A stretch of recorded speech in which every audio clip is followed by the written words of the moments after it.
Hello, everyone, and welcome to our CREA forms update. And we're also going to be covering some current news in the FINTRAC world or in the proceeds of crime, money laundering, terrorist financing world with Adam Feldman, another guest here today from the AML Shop. Our first guest that will go up first is Simon Parham. Simon is the general counsel and corporate secretary at the Canadian Real Estate Association.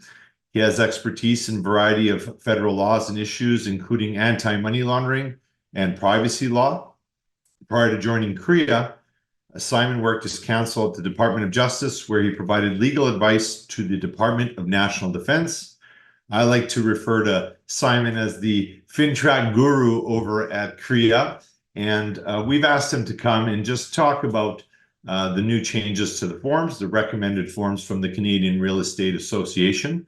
I'm sure Simon's probably exhausted with this. He's been doing webinars for CREA and others, but we've asked him to come in and just speak to the forms before we show you what we've done to assist you with the tools within the FinTracker app. I see a lot of familiar names in our list of attendees. That's great.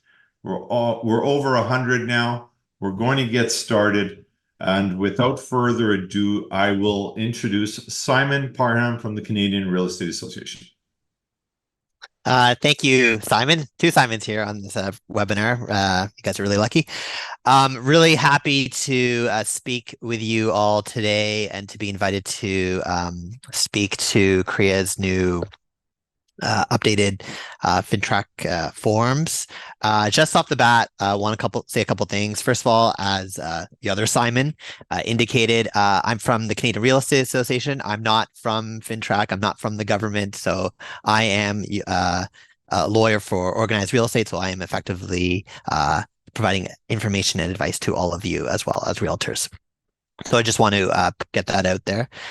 Second thing I want to mention is that just generally, CREA does support compliance efforts, such as those conducted by any organization, including FINTRACker. We're really excited to see that, really happy. But just to be clear, FINTRACker is like, I don't review any particular product, whether it's FINTRACker or other products, but again, really do support compliance. And so really happy to be here.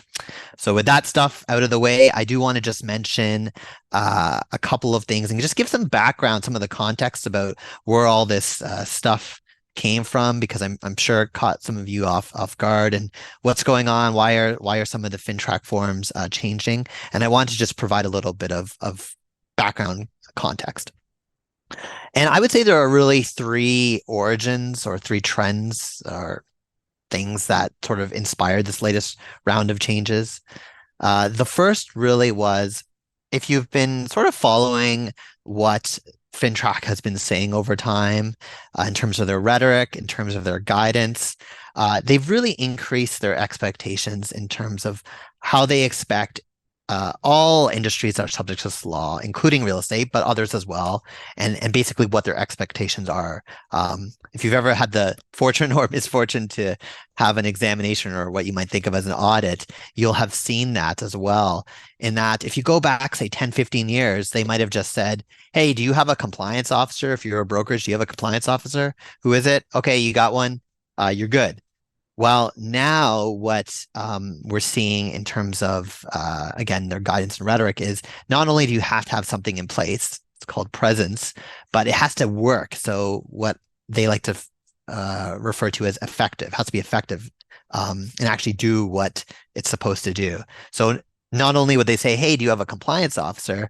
They would say, okay, compliance officer, explain to me your policies and procedures. And I'm going to interview some of maybe the staff and agents at the brokerage just to see if they actually know what they're supposed to know. Because you say you have training, let's test that out a little bit. So their demands have really been increasing over time. And that's basically the first thing that we've observed over the last few years. Another trend that we've observed is an increase in the willingness and the quantity of the fines that they've been administering to different groups that are subject to the law. Again, if you've been following a little bit of the news, you might have seen that FINTRAC levied the biggest ever fine. Well, they call them administrative monetary penalties. I'll just say fine that I've ever seen. And it was against a bank. I think it was in the $7.4 million range. That was like just over December, I think it was. But there's also been really significant fines in the real estate sector as well. And when I say significant, I'm talking about six-figure, like $150,000 range type fines being levied against brokerages for, say, failing to file a suspicious transaction report. So those are really serious penalties that you could be subject to as what they call as a reporting entity subject to this law. So one hand, increase expectations. Another hand, increase in potential for fines. So two converging trends, which made us really have a look at, okay, is what we're producing for realtors as, you know, a best practice or just or even just tools to help you comply? Is it good enough to make sure you don't get in trouble? And sort of the last thing that had us really take a second look at what we were providing was my own personal experience, where I said at the start that I don't work for FINTRAC. I'm not a government employee. That's true. But for 1 year, approximately from 2022 to 2023, I actually went over there to FINTRAC. I was on an interchange with their policy group, and that's the group that actually drafts a lot of this guidance. They're the ones who also involved in going out to brokerages and doing examinations. And while I was over there, I was given the opportunity to look at some of the data that was actually coming out of, okay, they're administering a certain amount of audits or examinations. Where are brokerages struggling on a systemic basis? Where are the same errors coming up again and again, or the same things that FINTRAC is citing? So I saw that, and I also actually attended a few examinations or audits myself. So I was actually in the room, in the corner. I said, don't look at me, you know. Well, the brokerage knew I was there. It was with their permission. But I basically just watched just to see the interaction between FINTRAC compliance officers and brokerage compliance staff, just to see, do they understand? Is the communication actually making sense? Is it working for both sides? And I took this information, what I learned just from being in the room and also looking at the stats, and just I brought that back with FINTRAC's permission, by the way. I wasn't a spy. They want to help improve compliance in the sector as well. And I took that back, and we looked at our resources, and we said, okay, is what we are producing good enough for the sector? And because on occasion, we always ask FINTRAC, hey, this is what we're producing. Do you have any feedback? And they'll never give a formal stamp of approval. They have said on occasion, yeah, someone could use this materials to comply with law. So we had comfort. But when I saw what was actually happening and I compared it to what our materials actually say, we realized that we could do better in terms of producing forms and guidance for you all. So really want to wrap up this section just to highlight the three main areas, which you've probably seen already. But just to reiterate, what were the three big changes? They were really around client risk. And you'll have noticed that what was previously sort of a big blank spot, or a few big blank spots on client risk, have been replaced with a series of very pointed questions, which, although it looks intimidating, the idea was really to create something very specific and objective that over time, as you become familiar with it, becomes like almost second nature. Yes, it's obvious what most of the answers to the questions are over time. That was the first thing, so around client risk. The second big change was around receipt of funds, and seeing that, again, when I was over there, seeing that there were situations where sales representatives were not IDing people providing funds. And so there's always long been an obligation. If you looked at the old form, it said, hey, don't forget to ID the person providing the funds. Well, the reminder was there, but it just was not being done. And so what we did was we replaced the reminder with actually, okay, we're just going to stick in the fields that you would have to complete in order to ID a person providing funds. So it's basically a design change. And then the last big change was really more for brokers of record or compliance officers. It's around the 2-year risk review. Again, this is sales reps. You guys don't need to worry about that as much. This is really for compliance officers. Just so you know, there are compliance officers here, Simon, and brokers. Okay, perfect. Yeah, so this one is really important for you guys. And that, as you'll know, every 2 years, you have to sort of self-analyze your risk of money laundering or terrorist financing every 2 years. And what we found is even though FINTRAC said the old form was technically fine, we found that brokerages need more guidance in terms of how to actually complete a risk assessment, because honestly, it's not easy. Because you're experts on selling real estate. You're not experts on money laundering necessarily. So more guidance, very pointed. Try to do checkbox where possible. And even though it's longer, it was intended to be easier. So that was sort of the thinking behind it. Yeah, happy to continue respond to questions as if possible as the presentation continues. But otherwise, turn it back over to other Simon to continue the presentation. Thank you very much for joining us and for shedding some light on that. I've also joined here by Adam Feldman from the AML Shop. I'll let Adam introduce himself in a second, but I first want to point out and I want to thank Adam publicly here for helping us over the years really understand and navigate some of the guidance that comes from everywhere, helping us shape our application to help you remain compliant and your agents for brokers that are here. Adam is at the AML Shop. For those of you who don't know, AML, I get this question all the time. What does AML stand for? And AML, if you don't know, there's a serious problem. AML stands for anti-money laundering. That's what we're doing here. So Adam from the AML Shop, who also provides us services. So when you have tough questions and they come to us, we send them to the experts. We lean on them, and we're leveraging their expertise in getting you the proper responses so you can document and have a paper trail in the event of an examination or somebody challenges that. Adam, please introduce yourself, give a little bit of your background, and we'll keep it going. Hey Simon, thanks so much, and thanks a lot for inviting me to speak today. So as Simon mentioned, I'm a principal at the AML Shop. We're an anti-money laundering consulting company. We work with a lot of different reporting entities. I work with a lot of real estate brokerages. I head up our real estate team.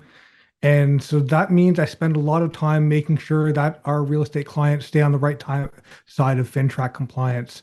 So putting things in place like policies and procedures, the risk assessments that Simon referenced earlier, putting together training programs, and just general advisory, answering the questions that come up during day-to-day operations. So yeah, that's basically where my passion lies, is protecting our clients from the monetary penalties that Simon talked about earlier.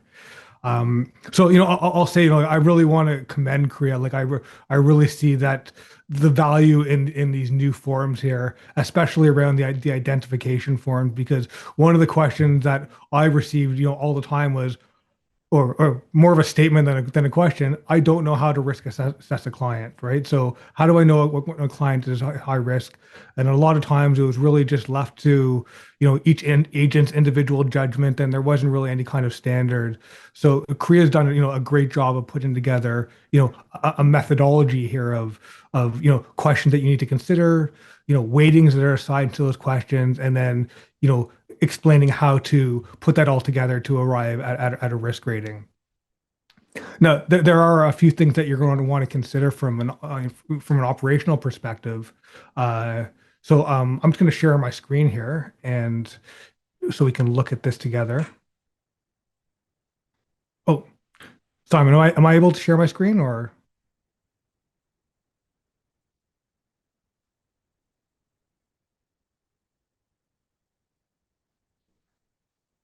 Great. How does that look? There you are. Perfect. So here's the questionnaire that we're using to risk assess clients here. So really the only reason I'm showing this to you here is because I don't think there's going to be any one person who's going to be able to answer all of these questions. So I think this is going to have to be a combined approach between the agent and the compliance officer, or possibly somebody else at the brokerage level. For example, prior to the transaction, did you previously work with the client or have a personal relationship with them? Well, the agent's the best person to answer that question.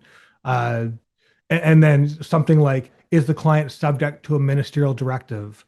An agent might not have might not be able to answer that. So, I guess there's a couple of ways you can go about this. You can say, well, question 1, 2, 3, 4, et cetera, need to be answered by the agent, and the rest need to be answered by the compliance officer. Or, you have the agent complete all of these, and then the compliance officer reviews it to make sure that they agree with the responses. Whatever way you go about that, though, you need to make sure that that process is outlined in your policies and procedures in terms of how you go about, risk assessing your clients. Now, the methodology is great. No methodology is going to be perfect, and there's going to be times where you're going to be like, well, you know what? The methodology says the client is low risk, but I think the client's high risk, or vice versa. I think the methodology says the client is high risk, but I think the client is low risk. There needs to be some sort of room there for human judgment. So, if you do think, I disagree with the results of this methodology, you need to talk it through with your compliance officer, and you need to keep records to say, okay, well, it says it's high, but it's low risk. And I'm going to keep a record of why we're assessing the client as low risk, why we're going contrary to the methodology, why we're overriding the methodology. Keeping in mind that there's some cases where the regulations say that the client has to be high risk, in which case you wouldn't be able to override it. So, for example, if you had a client that is a foreign politically exposed person, it doesn't matter what other factors you're aware of. The regulations say the client is automatically high risk, so you wouldn't be able to override in those cases.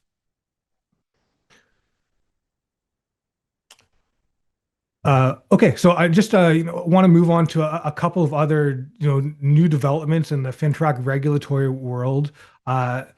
So I believe it was last Saturday. I think it was February 24th.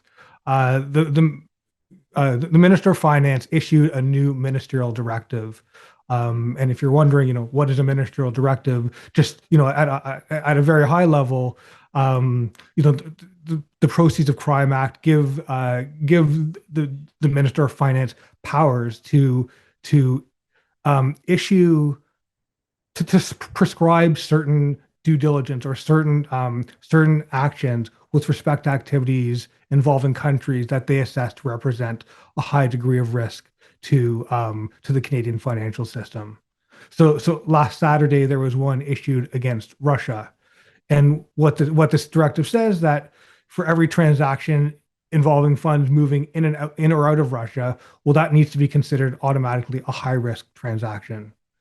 If there's anybody who requested that you send money to Russia or sent you money from Russia, you would need to verify their identity. You would need to conduct some enhanced due diligence with respect to that transaction, like determining the source of the funds, the purpose of the transaction. And, if you're receiving funds from an entity, you need to determine the beneficial ownership structure of that entity as well. And then, regardless of any sort of monetary thresholds, you'd need to keep records with respect to that transaction. So in other words, if you received, 1 ruble in cash, you would still need to keep a large cash transaction record. Now you're probably thinking, like, Adam, give your head a shake. Like, I'm not doing business with Russia. I'm not receiving funds from Russia. I'm not sending funds to Russia. And that's probably true. And that's fine. But you still need to make sure that you have policies with respect to the directive in your policies and procedures. So when FINTRAC comes for an examination, you need to make them aware that you're aware of this regulatory obligation. You can't pretend that it doesn't exist. So you might lay out what the obligations are and say, however, it doesn't apply because we have a policy to not accept funds from Russia. Last thing I want to talk about is, Simon mentioned these regulatory examinations, and FINTRAC's taken this new approach lately, what they call an electronic compliance of effectiveness report or an ECAR. And what this looks like is they send out a fairly detailed questionnaire asking you to provide a lot of details about your compliance program, your policies and procedures, your risk assessment, your training program, as well as certain high risk transactions that you've had within a period that they define. After that, they conduct an interview with you. And based on your responses or based on what's discussed during the interview, they have the power to issue that administrative monetary penalty or an AMP. And Simon P mentioned there that there was one for about 160,000 last year for a brokerage that failed to submit a suspicious transaction report. And I will say that that's a bit of an anomaly. So there's been a few six-figure penalties, but where we've typically seen FINTRAC issue monetary penalties in the past for brokerages is when there's significant gaps in the compliance program. So just remember that the compliance program has 5 elements. There needs to be a compliance officer. There needs to be a documented assessment of money laundering and terrorist financing risk, documented policies and procedures, a program to provide ongoing training, and then a 2-year effectiveness review. So what we've seen is that if you were missing 3 of those or more, then that typically resulted in a monetary penalty, which is to say, make sure that you keep your policies and procedures and your risk assessment and your training up to date. So I guess that's it for the updates right now. I'll be happy to answer any questions that come up. Otherwise, over to you, Simon. Yeah, and I just want to add that many of you already know when you reach out to us with assistance for training manuals, office policy, or again, these tough questions, we always refer you to the AML Shop. They're more than happy to provide a free consultation, and they offer services like the risk assessment, which is the catalyst that helps you shape those training manuals and office policies. And they'll provide you an estimate for those services. No obligations, but you need to have those in place. Without the training and education, implementing the tools means nothing. So we always say thank you to the AML Shop for continuing to help our brokerages and our clients. And you will receive discounts to their services. We hold them to that. So please continue reaching out and requesting that we connect you with them, or you can reach them directly and just let them know you're a FINTRACker member. I want to address this quick question here because it's been sitting here. Anonymous attendee asked, you said we have to confirm identity of the buyer supplying the funds. So we now have to get this information from the buying agent? No, I will answer that and I'll let Adam reassure that. But so the listing brokerage does not have to conduct the receipt of funds. It's when you're representing a buyer, whether you're representing the buyer and the seller, even if the buyer is delivering that deposit directly to the listing brokerage or the builder or the lawyer, if you're representing the buyer, you should be completing a receipt of funds. Adam, confirm? Yeah, that's absolutely right. When a buyer provides funds to a listing brokerage, it's the buyer's brokerage that has the receipt of funds obligation. That's right. And yeah. As a listing agent, you do not need to ask the buying agent for any information. You will be receiving those the funds themselves, for the most part. I think that's good. Okay, what I'd like to do is, for those of you who are here today that haven't been on one of our reoccurring sessions, we are offering reoccurring sessions to your agents every first Tuesday of every month, brokers and admin and compliance officers every second Tuesday of every month. Reach out to us if you haven't received those registration links through your boards and associations or your companies. You can always drop us a line at fintracker.ca. But I'd like to show you what those new forms look like within our application before we end this today. And please continue entering questions if you have them. And while we have the experts here, as you know, I always say, I do not claim to be the expert. I was the idea man behind FINTRACKER who wanted to implement a tool to help myself early on selfishly, but has since evolved with this wonderful team of cooperation that we have, dedicated compliance officers. I see some of you here that provide us feedback and recommendations, and we table them and continue to make these changes. And then, of course, individuals like Simon Parham, who are doing the toughest job, which is speaking to FINTRAC directly. Thank you for that.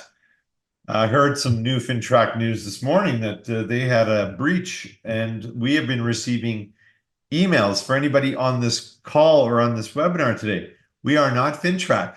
We are FINTRACKER. There was no breach at FINTRACKER. And when you hear the news saying that there was a cyber attack, all these companies, speaking in general, they have fail-safes that shut down the servers and protect the data. So I'm not saying there was a breach at FINTRAC.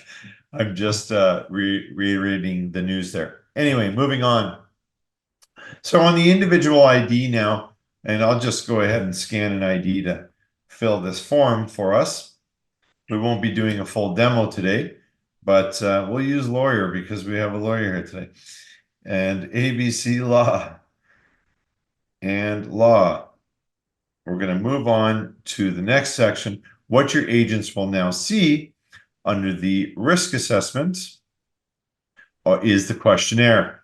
And for today's for demonstration purposes, we're just going to answer these. Again, like Simon said, you're going to get familiar with these questions, or your agents will get familiar with these questions as they're doing them, and these forms will become fairly easy to complete, especially if you're using FINTRACKER, which most of you are. I'm just going to answer these to show a total here. At the bottom, you can save and calculate, and then on the finished product on the form, it will create that risk assessment for you. In addition to that, as you all know, we recently launched our AML screening, and I'm just going to complete this form so we can show you what that looks like. Risk assessment is done, and here is your score. We'll complete the rest of this. For those of you that are brokers here today, if you've opted into our a la carte service known as the AML screening or ongoing monitoring, those are two separate services that we're offering. When the agent answers all these questions based on whether they're asked a client, which they're supposed to, determine if they're politically exposed, etc. When they submit it through FINTRACKER, we've added an additional layer to assess risk, which is running it against a sanctions list, watch list, terrorist list, fraudster list, known money launderers, and other watch lists that we have, and sanction lists. In addition to that, we've attached a 1-year ongoing monitoring to that. So if you haven't seen what that looks like, join us in our next webinar. Again, reach out to us. We'll send you the link. I don't want to get into that today. That would take a lot of time. And we want to make sure we have your full attention. You'll be given the resources, the details, where we found these matches, if they did have a match. And in addition, we'll provide you this symbol here, for example, AML approved. You'll open up the forms. If you're a compliance officer or broker here today, you'll see attached to the CREA forms that we license, that we have license with, sorry. You'll see the score there, and an AML warning will be highlighted before you even open this form if there's something that you need to look at inside the package. So we have your remote identification verification record. You all are very familiar with that. That's the checklist that we provide with our authentication and verification process when the client is not physically present. And then we have this new AML check record. Again, we are scrubbing this against thousands of lists. And then we have the results. So if any of these were in red and specified failed, you can click on details and you would see the resource where we found that, and you would do your due diligence and enter your comments in that file and either approve it if it's not your actual client, it was just a name match, or you would reject it and then move on with your suspicious transaction record. And that's what the industry is lacking. But we're giving you a tool that is able to streamline the whole cross-referencing and screening process in seconds and providing you the results so that you can go ahead and either complete a suspicious transaction record or do more due diligence. I have a few questions that have come in. It might be for me. Why is it showing PEP rather than saying politically exposed? I'm not sure you're seeing that, but we might be able to adjust that another time. If you are new, you may not know what that stands for. PEP, politically exposed. I don't know if we have it abbreviated anywhere, but moving on in the chat, let's see. All right. We also have the questionnaire in the corporate ID. That one, unfortunately, is a bit of a delay. It was supposed to be ready for today. When these forms come out and the changes come out, it takes us time to not only develop them, but to publish them to the app stores. You are not in non-compliance for not using these immediately, but will have them out in a timely fashion. We've been promised next week, and the individual identification one is out, so you should be seeing that on your submissions. Any other questions while we have everybody here?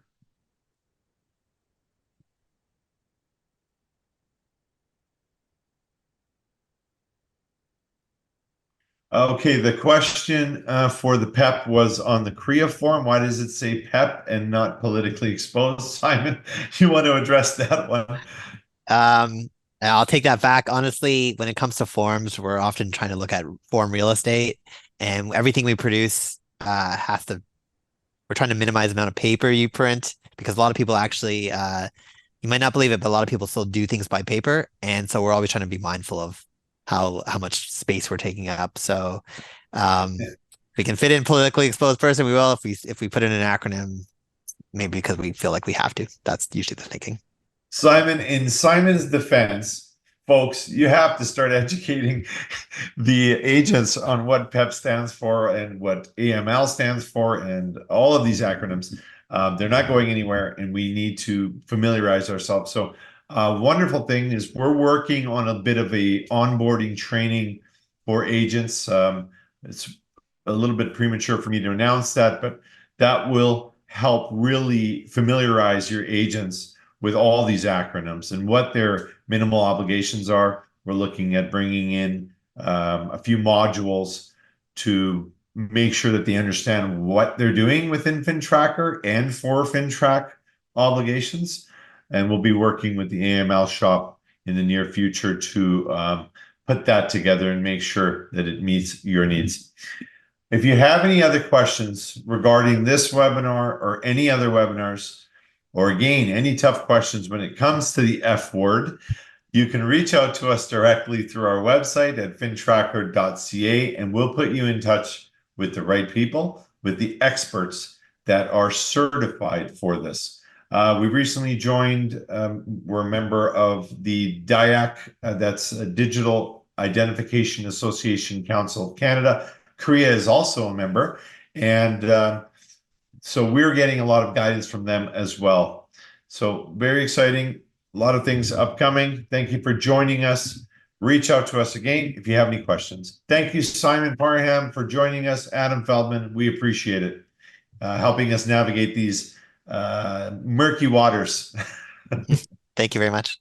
Thanks, everybody. You. Have a great day, everyone.